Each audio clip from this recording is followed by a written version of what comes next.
guys. So today's lesson, I'm going to say hi to you and all of that, but today's lesson is kind of a long lesson, and the our book doesn't really tell the whole entire story.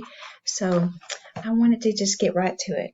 Okay, today's Bible lesson comes from Genesis chapters 37 through 40. Okay, and notice that I'm not on chapter 37, but I'm on chapter 39. So I'm going to kind of tell you a history. This is our teaching picture, and this is the guy that we're going to talk about, only he's all grown up now. But back in chapter 37, it talks about Joseph. Now that is Joseph in the picture right there, but Joseph had 12 brothers, 11 brothers. There was 12 of them all together. Now, guess who Joseph's dad was? Who have we been talking about all this time? We talked about Abraham, and then his son Isaac, and then Isaac's two sons, Esau and Jacob, and how they kind of didn't get along. And Jacob tricked his brother, moved away. He had lots and lots of kids. Joseph was one of his kids. As a matter of fact, he was the second youngest of just all the boys. And he was his daddy's favorite. Now, moms and dads really shouldn't have favorites, but Jacob did. And he had, his favorite was Joseph. And so he spoiled Joseph. He even got him a special coat, and he treated him extra special. And Joseph's brothers were really, really jealous of him. And so they didn't like it that Jacob paid special attention. And so they decided that they were going to be extra mean to Joseph. And they put him down in a big hole. And then some people came by and they sold Joseph to those people and said, take him away. And they did. They took Joseph far, far away from his homeland, and they took him to Egypt.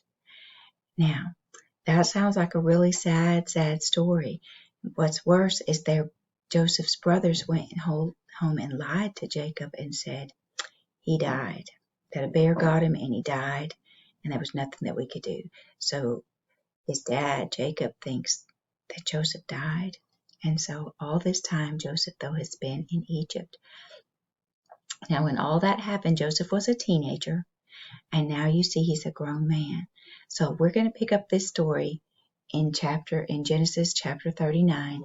It says, now Joseph had been taken down to Egypt.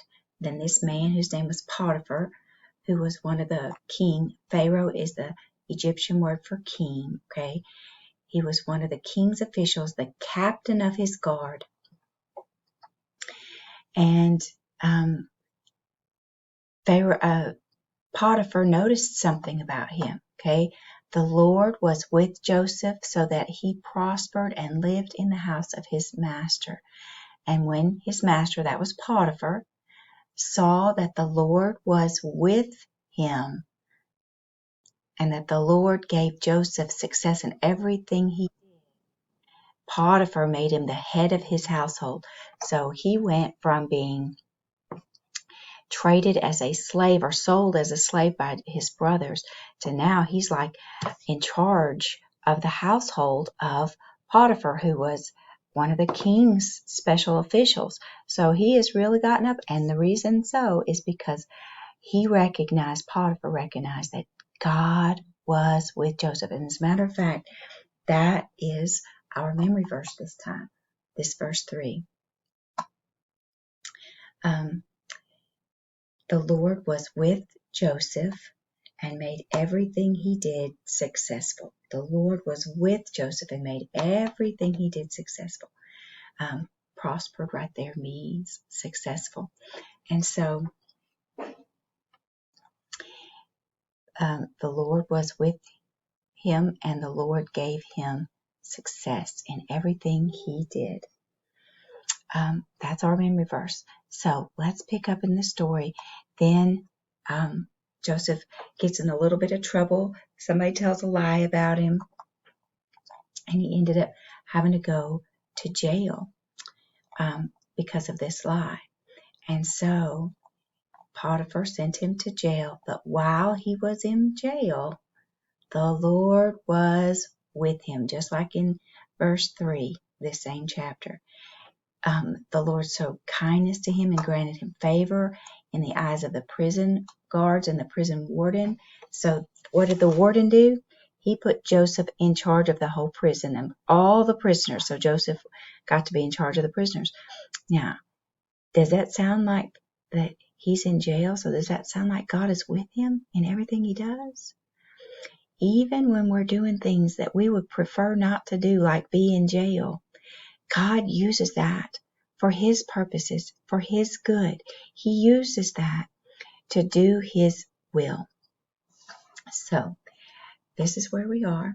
And the Lord was with Joseph and gave him success. Well, Joseph had been there for a while now. And then in the next chapter, it talks about the king again.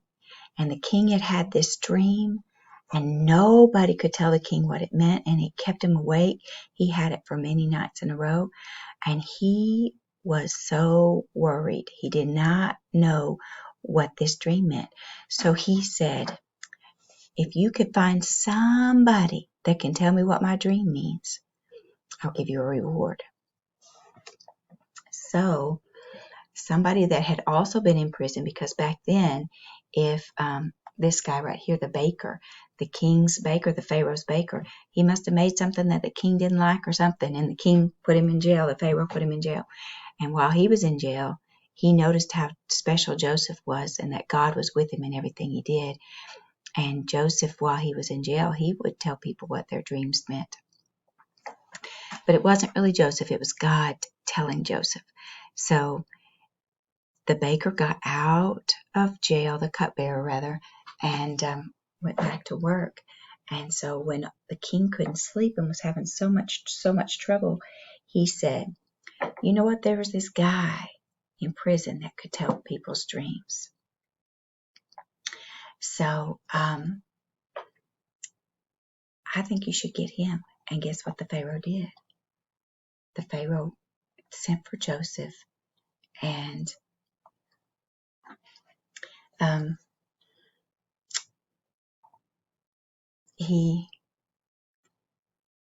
Joseph was able to tell him what his dream meant. So let's look and read.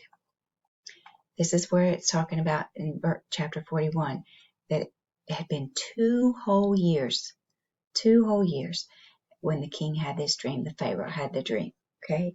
And this was his dream. He was standing by the river, the Nile River, and when out of the river came up 7 cows, big fat cows, and they grazed right there along the side of the river. And then after that, 7 ugly, skinny cows came up, skinny and gaunt. They came up out of the Nile River, and they stood beside those that were on the bank, the big fat cows. And the really skinny cows ate the big fat cows. Doesn't that sound scary? And then the Pharaoh woke up and he fell asleep again, and he had a different dream. This time, 7 heads of grain, right here, 7 heads of grain, really healthy and good and fat. They were growing on a single stalk, and after that, 7 other heads of grain sprouted, thin and unhealthy looking, scorched by the wind. Then what happened? The 7 skinny, ugly grains swallowed up the 7 healthy ones. And the Pharaoh woke up. It had been a dream. Oh my goodness, he was so worried, and he wanted someone to interpret his dream. So I'm going back down a little bit and said, Pharaoh sent for Joseph, right here, and he was quickly brought from the dungeon, the jail. And when he had shaved and changed his clothes, they brought him before the Pharaoh. And the Pharaoh said, I had a dream, and no one can tell me what it means. But I have heard it said of you that when you hear a dream, you can.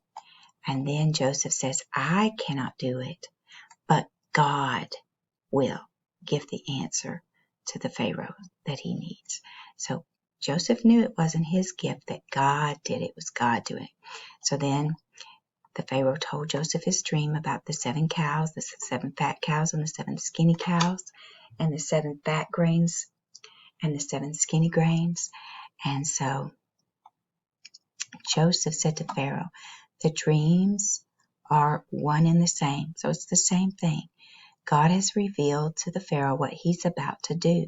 The 7 good cows are 7 years, and the 7 good heads of grain are also 7 years. It's the same dream.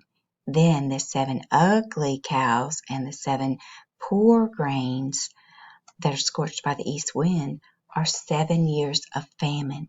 Famine means no rain, and the food won't grow. The cows don't have any grass to eat because there's no rain and no way for the grass to eat. Now, in today, we can go to the grocery store and get whatever we need. But back then, they relied on, see the slaves in the background here? That's a sickle, and they're cutting down wheat. And look at all of that. That's them taking the wheat to the towers. That's how they would get their food. That's the only way they had back then to get their food. So if it didn't rain and plants wouldn't grow, the people could starve, and it would be very, very bad. So Joseph is saying, this is what God's going to do. We're going to have 7 years that there's going to be lots and lots to eat, plenty of food, plenty of rain, everything's going to be good. And then 7 years where there's not going to be any rain, and it is going to be very, very bad. Okay, so David said, I'm so sorry. Joseph says this, the reason that the dream was given to the Pharaoh in 2 ways is that the matter has been firmly decided by God. So God is going to do this. It's going to happen for sure. So he said, let Pharaoh look for somebody, some discerning and wise man to put in charge of the whole land of Egypt. Let Pharaoh take a portion of everything that's grown in those 7 good years where there's plenty to eat, and store them so that when the 7 bad years come, you'll have food. Everybody will have food, and you can take care of your people. They should collect the food of these good years that are coming and store it up and be kept in the cities for food, and that they should be held in reserve for the country to be used during the 7 years of famine. And the plan seemed so good to the Pharaoh, the king of Egypt. Guess what he did? You guessed it. He put Joseph in charge. And this is what Pharaoh says. Since God has made all this known to you, there is no one so discerning and wise as you. You shall be in charge of my palace, and all my people are to obey your orders. Only with respect to the throne will I be greater than you. So he put Joseph second in command of the entire country of Egypt. The Pharaoh was number 1, and Joseph was number 2. So God used a young boy whose brothers had been so mean to him that they sold him into slavery. And God used him to help the people of Egypt when it was going to be a famine, really hard time. So God uses us all the time in ways that he wants us to be used. And I hope that you remember that. We're going to talk some more about Joseph in future weeks.